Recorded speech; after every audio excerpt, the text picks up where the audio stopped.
नमस्कार साथियों, स्वागत है आपका दृष्टि आईएएस के इनफोकस प्रोग्राम में। मेरा नाम है मनीष।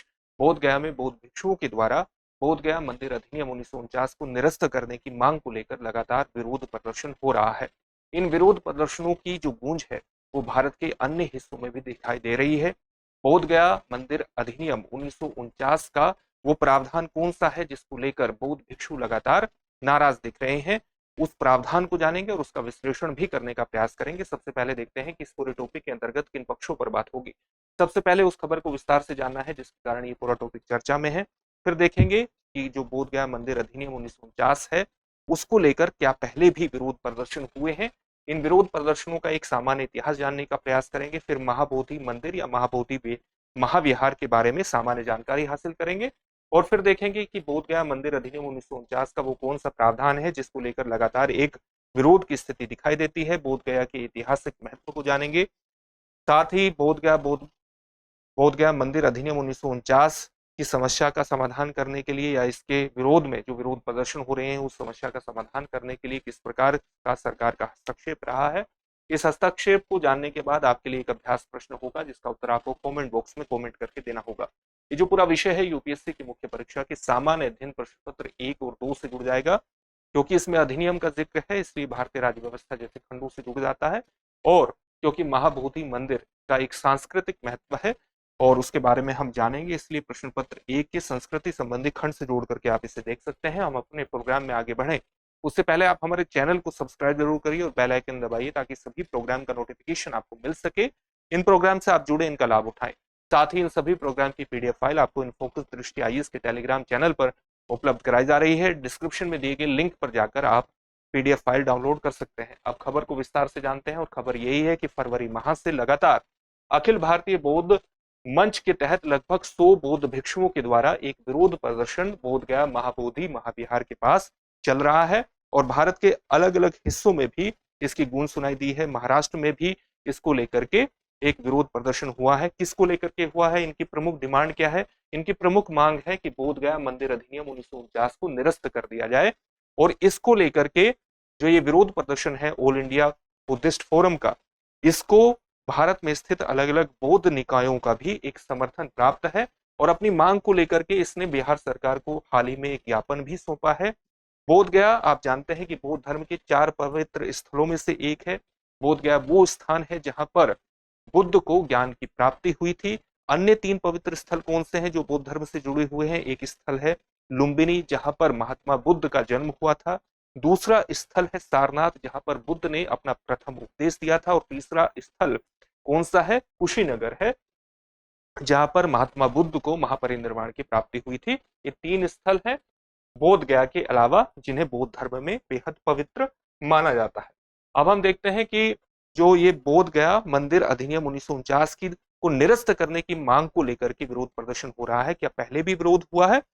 दरअसल नवंबर 2023 में भी इसकी मांग को लेकर के, अधिनियम को निरस्त करने की मांग को लेकर के गया में एक बहुत बड़ी रैली हुई थी जिसके बाद केंद्र और राज्य सरकारों को अपनी मांग को लेकर के बौद्ध भिक्षुओं ने एक ज्ञापन भी सौंपा था।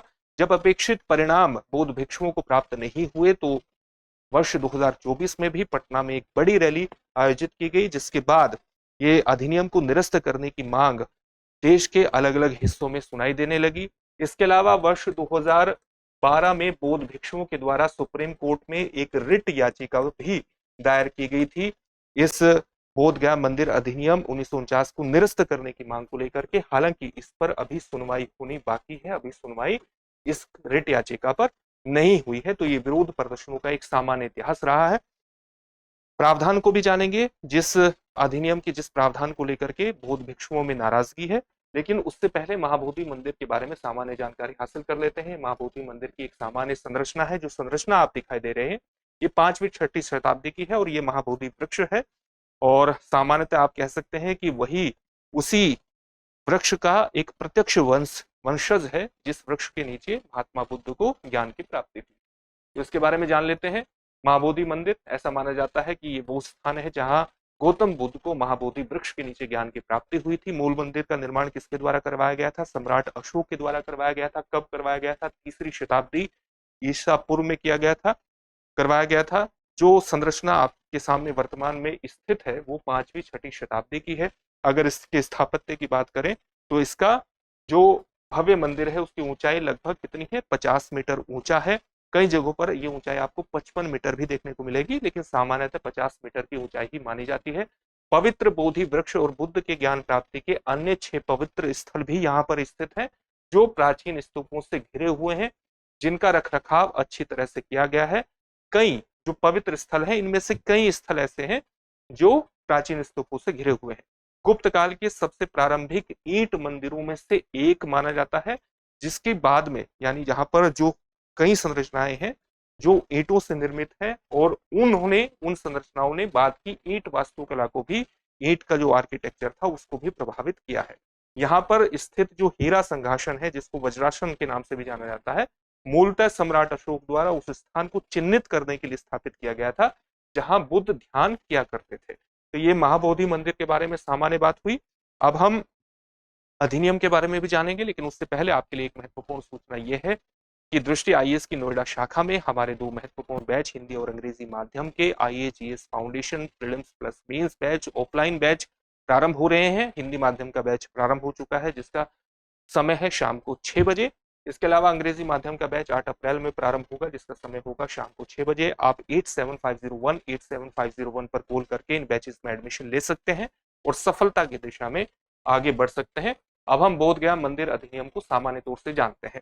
बोध गया मंदिर अधिनियम को पारित कब किया गया, 1949 में पारित किया गया, और इसमें जो बोध गया मंदिर के नियंत्रण को लेकर के व्यवस्था की गई वो इस प्रकार से की गई कि इसके माध्यम से एक प्रबंधन समिति, एक प्रबंधन समिति, एक मैनेजमेंट कमेटी बनाई गई और इसमें 8 सदस्य निर्धारित किए गए। इन 8 सदस्यों में से 4 सदस्य बौद्ध समुदाय से संबंधित निर्धारित किए गए और 4 सदस्यों का निर्धारण हुआ कि 4 सदस्य हिंदू समुदाय से संबंधित होंगे और 4 बौद्ध समुदाय से संबंधित होंगे।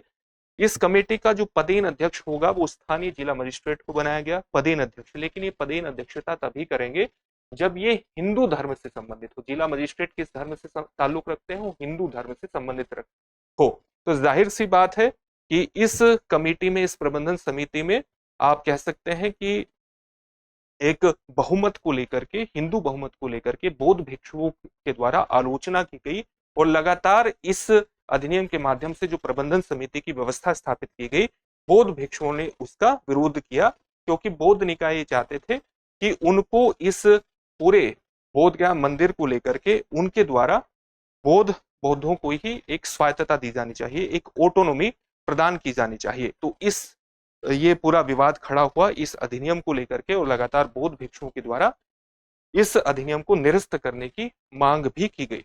अब हम देखते हैं कि किस प्रकार से ये व्यवस्था हमारे सामने आती है 1949 की। बोध गया का आप जानते हैं कि एक ऐतिहासिक महत्व है। महात्मा बुद्ध को यहाँ ज्ञान की प्राप्ति हुई थी और बोधि वृक्ष के नीचे ज्ञान की प्राप्ति हुई थी। इसके अलावा सम्राट अशोक के द्वारा यहाँ मंदिर निर्माण करवाया गया, बोधि वृक्ष की पूजा की गई। इसके अलावा 649 हर्षवर्धन के काल में ह्वेनसांग, प्रसिद्ध चीनी यात्री ह्वेनसांग ने यहाँ की यात्रा की 629 ईस्वी में, और इसको एक प्रमुख बौद्ध स्थल के रूप में व्याख्यायित किया बोध गया को, क्योंकि यहाँ पर जो अवशेष उसे प्राप्त हुए वो लगभग सभी बौद्ध धर्म से जुड़े हुए थे। इसके बाद आप ये भी जानते हैं कि 13वीं शताब्दी में बख्तियार खिलजी के आक्रमण के बाद बौद्ध धर्म का पतन हमें देखने को मिलता है और पूर्वी भारत में 8वीं से 12वीं शताब्दी के दौरान शासन करने वाले पाल शासकों के पतन की भी शुरुआत होती है। और पाल शासक जो थे वो बौद्ध धर्म के संरक्षक थे, बौद्ध धर्म के संरक्षक थे। तो इसके बाद बख्तियार खिलजी के आक्रमण के बाद हमें बौद्ध धर्म का एक पतन देखने को मिलता है। अकबर के शासनकाल के दौरान 1590 ईस्वी में एक हिंदू भिक्षु के द्वारा बोध गया में एक मठ का निर्माण करवाया गया, जिससे यहाँ पर स्थित मंदिर का जो नियंत्रण है वो उसका प्रबंधन हिंदुओं के नियंत्रण में चला गया, आप कह सकते हैं।